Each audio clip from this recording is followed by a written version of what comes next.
नमस्कार। वो पुराना आपका लेक्चर नंबर 27 में मैंने बताया था, यही टॉपिक था, तो मैं वापस यहाँ पर डालता हूँ इसकी हेडिंग। तो सबसे पहले अपन हेडिंग डालेंगे बेटा अगली आवर्त सारणी दमित्र या दमित्री मेंडेलीव की आवर्त सारणी। ठीक है बेटा, आवर्त सारणी। सबसे पहली बात मैंने आपको ये बात बताई थी, लगभग इन्होंने 64 तत्वों को अपने साथ लिया। तो इसमें लिखोगे बेटा इन्होंने लगभग सभी ज्ञात 64 तत्वों को अपनी आवर्त सारणी में परमाणु भार के क्रम में व्यवस्थित किया और एक नियम दिया।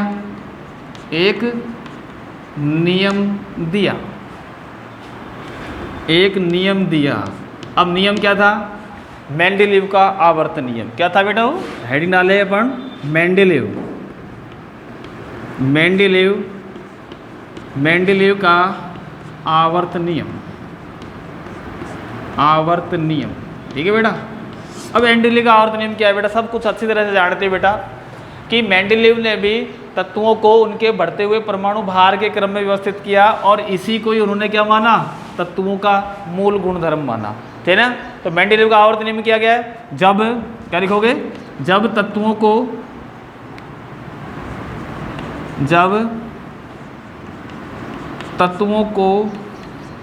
उनके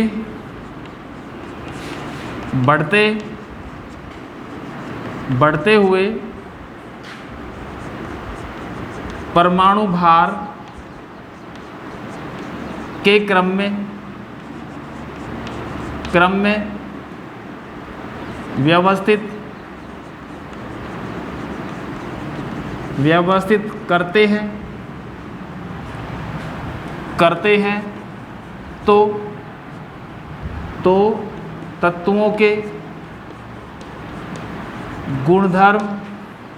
करते हैं तो तत्वों के गुणधर्म उनके परमाणु भारों के आवर्ती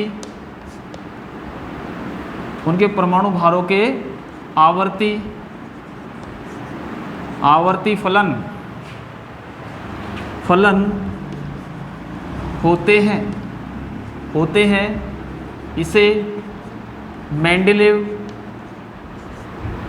इसे मेंडेलीव का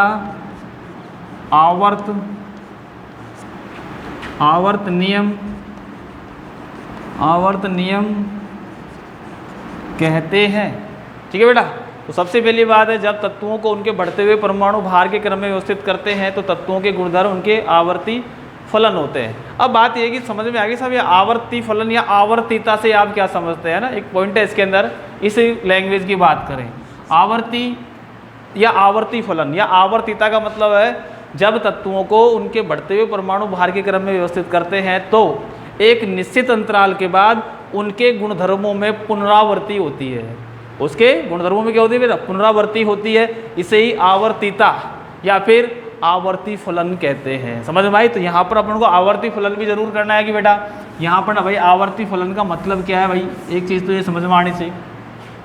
हेडिंग क्या डालेंगे इसके बाद अपन? ये तो अपना नियम हो गया, क्लियर। अपन हेडिंग डालेंगे आवर्ती फलन या फिर बोलेंगे आवर्तीता या पीरियोडिसिटी बोलेंगे। आवर्तीता का मतलब क्या है? जब क्या लिखोगे बेटा? जब तत्वों को उनके बढ़ते परमाणु भार के क्रम में व्यवस्थित करते हैं तो एक निश्चित अंतराल के बाद उनके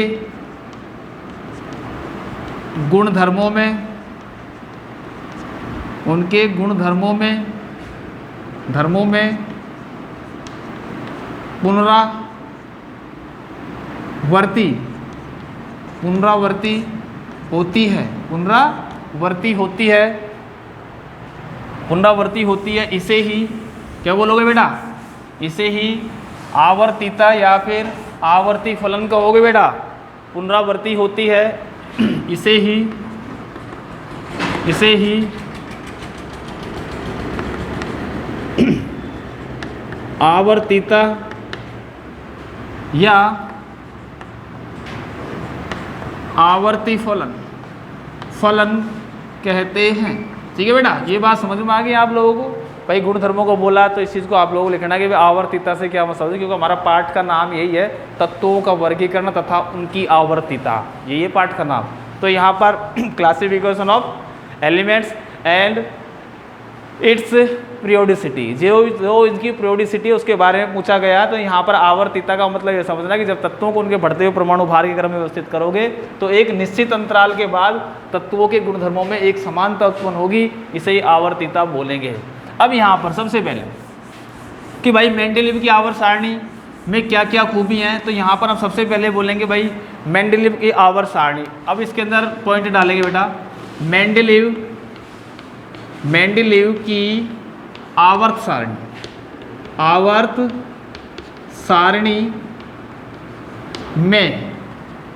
में 7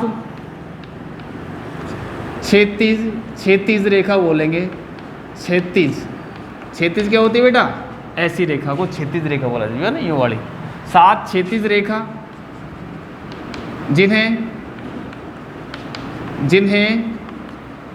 आवर्त कहते हैं। क्या बोलेंगे? आवर्त, पीरियड्स बोलेंगे, जिन्हें आवर्त कहते हैं। और यहाँ पर अपन देखें, जो वर्ग की बात करें, आवर्त कहते हैं। और यहाँ पर अगर देखा जाए तो बेटा 8 वर्ग है।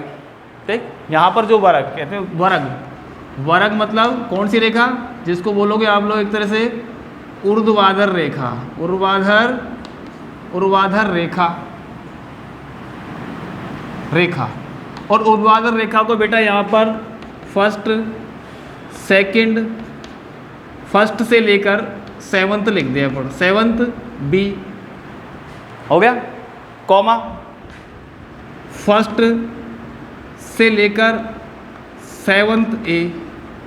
ठीक है, प्लस यहाँ पर सबसे पहले सुनो 7 7 2 14 हो गया, 7 2 14 प्लस 8th के 3 भाग और प्लस एक आपका शून्य वर्ग, और शून्य वर्ग हो गया आपका 1 प्लस 7 प्लस 7। सही है बेटा? है, अरे 7 तो ये रहा, 1 से लेकर 7th बी के साथ, 1 से लेकर 7th ए के साथ, और 8वां वर्ग है जो है, ये क्या है? वर्ग संख्या है। 8वां वर्ग, ये वर्ग संख्या है। और वर्ग संख्या टोटल यदि अपन बोले तो आपकी वर्ग संख्या कितनी होगी बेटा? 18। और 7 क्या लिख दिए बेटा? आवर्त। आई बात समझ में तुम्हारे? मैं क्या कहना चाहता हूँ कि कहने का मतलब है कि इसकी आवर्त सारणी या आधुनिक आवर्त सारणी भी अपन देखें तो बेटा आधुनिक आवर्त सारणी में भी 7 आवर्त है और 18 वर्ग है। 18 वर्ग को 1 2 3 4 5 6 7 8 9 18 तक दिया हुआ है। लेकिन अपनी पुरानी अर्थात नई आधुनिक आवर्त सारणी भी देखोगा तो फर्स्ट ए, सेकंड ए है, फिर उसके बाद 13वें वर्ग में जाओगे तो उसको थर्ड ए से लेकर 17वें वर्ग को 7th ए बोलोगा, और लास्ट में शून्य वर्ग को जिसको अक्रिय गैस बोला जाता है। तो कहने का मतलब ये है कि बेटा मेंडेलीव की आवर्त सारणी में 7 आवर्त और 18 वर्ग है। ठीक है, तो यहाँ इंपॉर्टेंट पॉइंट क्या हुआ, इसकी आवर्त सारणी में या इसकी या मेंडेलीव बोलेंगे, मेंडेलीव यहाँ लिखेंगे अपन मेंडेलीव की आवर्त सारणी में, आवर्त सारणी में 7 आवर्त तथा 18 वर्ग हैं। और देख लो बेटा 18 वर्ग के अंदर क्या लिखोगे, फर्स्ट ए से लेकर 7th ए कॉमा फर्स्ट बी से लेकर 7th B plus 8th B, 8th के 3 भाग, 8 के कितने भाग, फर्स्ट 3 भाग और प्लस शून्य वर्ग के नाम से जाना जाएगा ये शून्य। तो टोटल आपको समझ में आ रहा है ना कि मेंडेलीव की आवर्त सारणी में 7 आवर्त तथा 18 वर्ग है और उनमें से फर्स्ट ए से लेकर 7th ए, फर्स्ट बी से लेकर 7th बी प्लस 8 बी के 3 भाग और प्लस शून्य वर्ग, तो टोटल हो गए आप लोगों के 18। ठीक है, ये बात थी अलग। अब मैं आप लोगों को और पॉइंट डालना कि भाई यहाँ पर जो आवर्त है, आवर्त 7 है, तो पहला जो आवर्त है वो अति लघु आवर्त है। अब अपनी वर्तमान सारणी की बात हो, अति लघु आवर्त के अंदर इस नामक वैज्ञानिक इक्करे से भी खोज नहीं हुई थी, लेकिन हाइड्रोजन को इसने पहले वर्ग और 17वें वर्ग में दोनों जगह स्थान दिया था। तो नंबर 1 अपन हेडिंग डालेंगे आवर्त, आवर्त नंबर 1 आवर्त पहला अति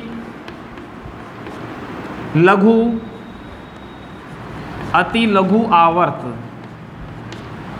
अक्रिय गैसों की खोज नहीं हुई थी, होने के बाद मैं सीधा बोल रहा हूँ, इसमें अब प्रेजेंट को लेके चल रहा हूँ, इसलिए मैं इसमें 2 तत्व लिख रहा हूँ ना, वहाँ पर एक ही जरूरत है, अति लघु आवर्त। इसमें 2 तत्व हैं। क्या है बेटा, 2 तत्व हैं। नंबर पहला आवर्त। नंबर 2 इसे बोलोगे बेटा लघु आवर्त, लघु आवर्त। लघु आवर्त में बेटा 8 तत्व हैं। कितने तत्व हैं, 8 तत्व। नंबर 3 ये भी है लघु आवर्त और इसमें भी कितने बेटा, 8 तत्व हैं। कितने आए, 8 तत्व। तो यहाँ पर ये आवर्त संख्या 1, आवर्त संख्या 2 और आवर्त संख्या कितनी है, 3। अब यहाँ पर नंबर 4 और नंबर 5 इसको बोलोगे बेटा दीर्घ आवर्त। क्या बोलोगे, दीर्घ आवर्त। और दीर्घ आवर्त में बेटा 18 तत्व हैं। कितने तत्व हैं, 18 तत्व हैं। फिर 5 नंबर में यही लिख रहा हूँ, 5 नंबर भी दीर्घ आवर्त है। क्या है, कोई बात नहीं, 5 नंबर में भी दीर्घ आवर्त है और इसके अंदर कितने तत्व हैं बेटा, इसमें भी 18 तत्व हैं। आगे बाद में अब छठा आवर्त को बोलोगे अति दीर्घ आवर्त। छठे को क्या बोलोगे, अति दीर्घ आवर्त। इसके अंदर कितने तत्व हैं, 32 तत्व है बेटा। कितने, 32। और 7वां आवर्त भी अति दीर्घ आवर्त है, लेकिन ये क्या है, इसमें लिखोगे ये है बेटा अपूर्ण है। क्या है बेटा, अपूर्ण। ठीक है, तो अब ये छोटी सी बात समझना कि मैंने 8, 18, 18, 32 और 32 जो लिखे हैं ना, इसका मतलब ये हुआ कि ये मैं आधुनिक आवर्त सारणी को साथ में लेकर बात कर रहा हूँ। यहाँ पर बिल्कुल सही है, पहले को अति लघु आवर्त। और मेंडेलीव भाई ने तो यहाँ पर केवल एक ही तत्व था। मेंडेलीव के समय हाइड्रोजन की खोज हुई थी, हीलियम की खोज नहीं हुई थी, इसलिए 2 को नहीं बोलोगे, लेकिन 2 था। इसने क्या किया, हाइड्रोजन को पहले वर्ग फर्स्ट ए तथा 7th ए कौन सा परिवार है, जिसको बोलोगे हैलोजन परिवार। इसमें अंदर फ्लोरीन, क्लोरीन, ब्रोमीन और आयोडीन आते हैं। और फर्स्ट ए के अंदर इसको बोलोगे क्षारीय धातु। तो इसमें भी यहाँ स्थान रखा और इसमें भी स्थान रखा, इसलिए तो हाइड्रोजन परमाणु को आवारा तत्व बोला जाता है। अभी भी आधुनिक आवर्त सारणी में भी हाइड्रोजन परमाणु का स्थान निश्चित नहीं है, केवल परमाणु क्रमांक के आधार पर रख दिया, लेकिन आवश्यकता नहीं है, क्योंकि अपन जानते उधर भी रखे तो क्या फर्क पड़ रहा है। तो यहाँ पर कंडीशन बाद में बताएंगे भाई इसको वहाँ क्यों रखा गया है। तो ये तो था मेंडेलीव आवर्त सारणी में 7 आवर्त तथा 18 वर्ग है। 18 वर्ग को मैंने आपको बता ही दिया। यहाँ पर 7 वर्ग तो 1 से लेकर 7th A के है, 8 वर्ग 1 से लेकर 7th B के है, एक ऐसे 8वां वर्ग जिसके 3 टुकड़े कर रखे हैं इसने, और 3 टुकड़े कर रखे प्लस 0 वर्ग, तो 3 और 1 4 और 14 18 वर्ग टोटल हो गए। तो मैंने ये आपके आवर्त लिख दी है। ठीक है बेटा, तो इनको आप लोग उतार लेना। उसके बाद अगला जो टॉपिक है इसके अंदर कि यहाँ पर अपन देखते हैं कि बेटा मेंडेलीव की आवर्त सारणी में ही ये बात करोगे। फिर उसके बाद यहाँ पर अपन कहते हैं कि लिथियम से लेकर फ्लोरीन है बेटा, और सोडियम से लेकर क्लोरीन वाले जो तत्व होते हैं इनको जिनको प्रतिनिधि तत्व कहते हैं बेटा। क्या है? प्रारूपिक या टिपिकल तत्व भी बोला जाता है। लिथियम से फ्लोरीन, सोडियम से क्लोरीन। फिर उसके बाद यहाँ पर अंदर वाले जो तत्व हैं परमाणु क्रमांक 21 से लेकर हैं, तो उनको बेटा आंतरिक संक्रमण धातु तत्व कहेंगे। दूसरी बात सिक्का धातु तत्व, जैसे Ag है, Cu है और Au है। क्या नाम है? चांदी, तांबा और सोना। ये क्या है? सिल्वर, जिसको अर्जेंटेट बोलोगे, Cu कॉपर, Au को ओरम बोलते हैं, ओरम को सोना बोलेंगे। ये चीज़ जो है इसको बोला जाता है सिक्का धातु। क्या बोलोगे? सिक्का धातु तत्व। ये सिक्का धातु तत्व कहलाते हैं। इस चीज़ के बारे में थोड़ा सा आप लोग, हाँ बेटा देखो, मैंने आपको प्रतिनिधि तत्व या टिपिकल एलिमेंट्स के बारे में बताया, जिसको रिप्रेजेंटेटिव एलिमेंट्स भी बोलते हो आप लोग। फिर सिक्का धातु जो कॉइन्स मेटल है, जिनसे धातु से सिक्के बनाए जाते थे प्राचीन काल में भी, अभी भी बनाते हैं, चांदी के, सोने के और तांबे के। अब अगली बात जो है इसके अंदर जो टॉपिक डालेंगे बेटा, मेंडेलीव की आवर्त सारणी। आवर्त सारणी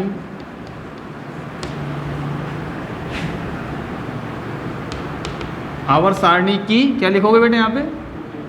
खूबियाँ लिखे, या फिर क्या बोल सकते हैं कि ऐसे एक तरह से खूबियाँ लिख दें क्या, या उपयोग लिख दें?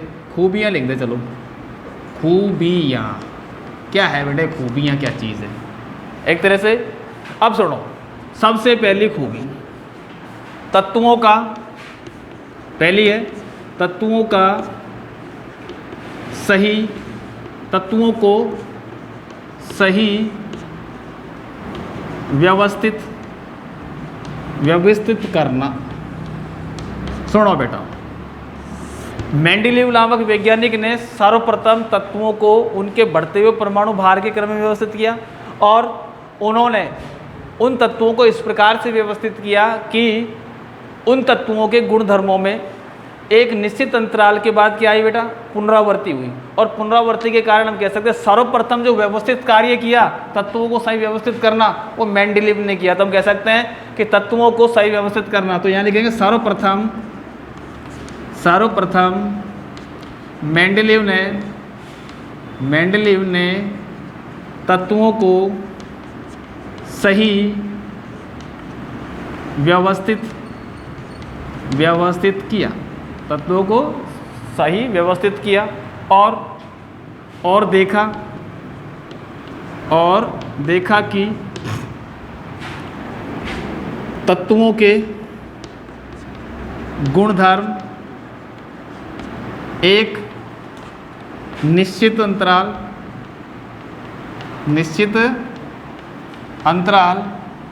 के बाद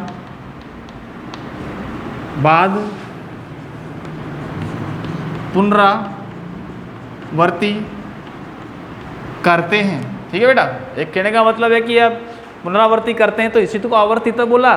तो उसने सही पहले तो ये किया कि तत्वों को सही व्यवस्थित किया, एक ढंग से, एक मैनर्स की तरह से बताया कि भाई तत्वों के जो सही एक समान गुणधर्म वाले तत्व हैं उनको एक ही वर्ग में, जो अलग अलग है उनको अलग अलग वर्ग में उन्होंने रखा। कहने का मतलब ये हुआ, का अर्थात हम कह सकते हैं समान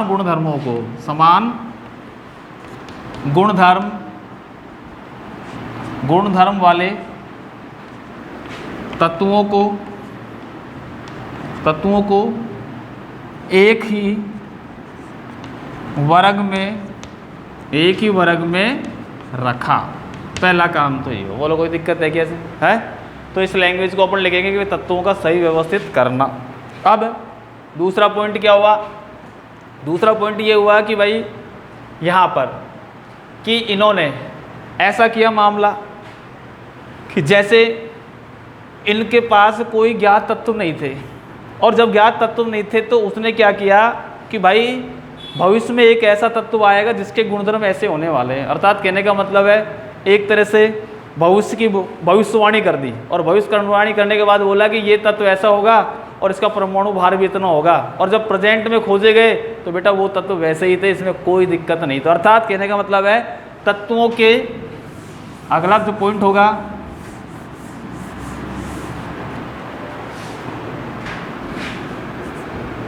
अज्ञात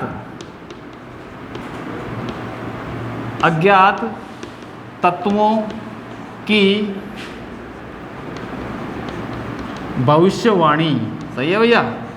अज्ञात तत्वों की भविष्यवाणी कर दी भाई। भविष्यवाणी का मतलब जाना? भविष्यवाणी आकाश बिजली गणक विकर्षण भगवान के बारे में बताई थी उसने। भाई कंस, तू उसके जो कौन से सातवां पुत्र, उससे मरने वाला है, तो मरेगा तो मरेगा, मरता है। तो ये भविष्यवाणी आकाशवाणी हो गई एक तरह। कहने का मतलब है अब क्या किया मेंडलीव नामक वैज्ञानिक ने, क्या किया, कुछ तत्वों के लिए रिक्त स्थान छोड़ दिया। क्या लिखा बेटा? लिखा हो गया मेंडलीव ने कुछ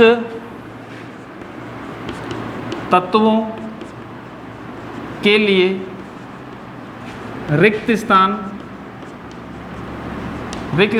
छोड़े और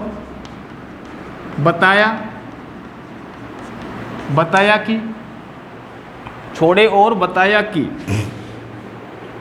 आने वाले या खोजे गए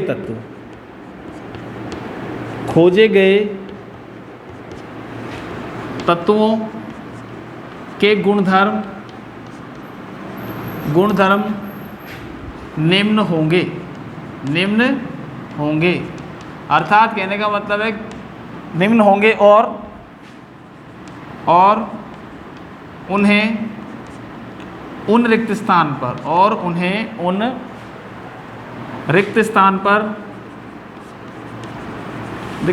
पर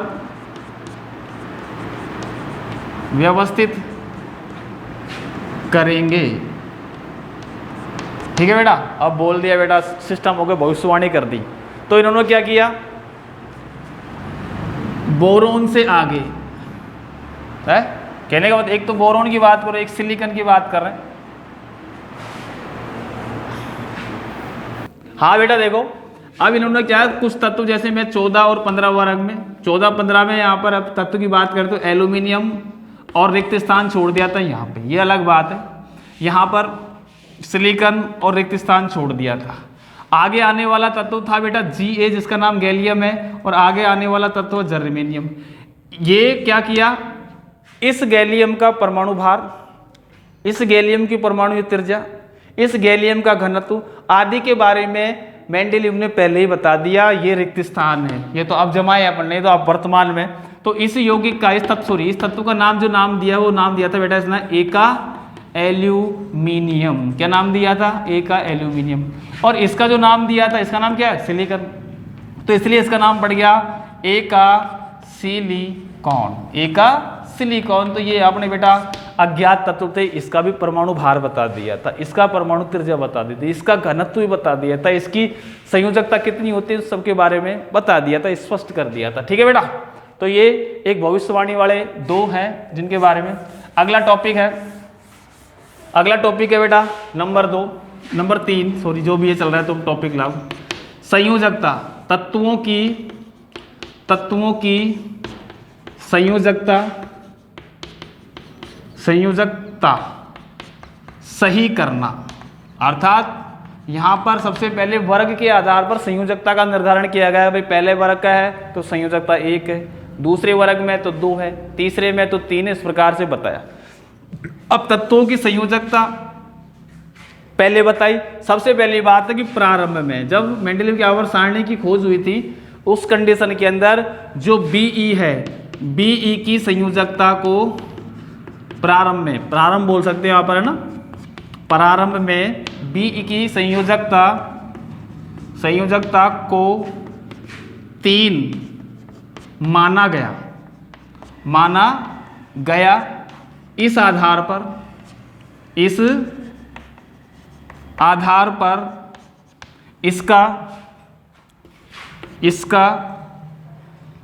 आधार पर इसका परमाणु भार 13.5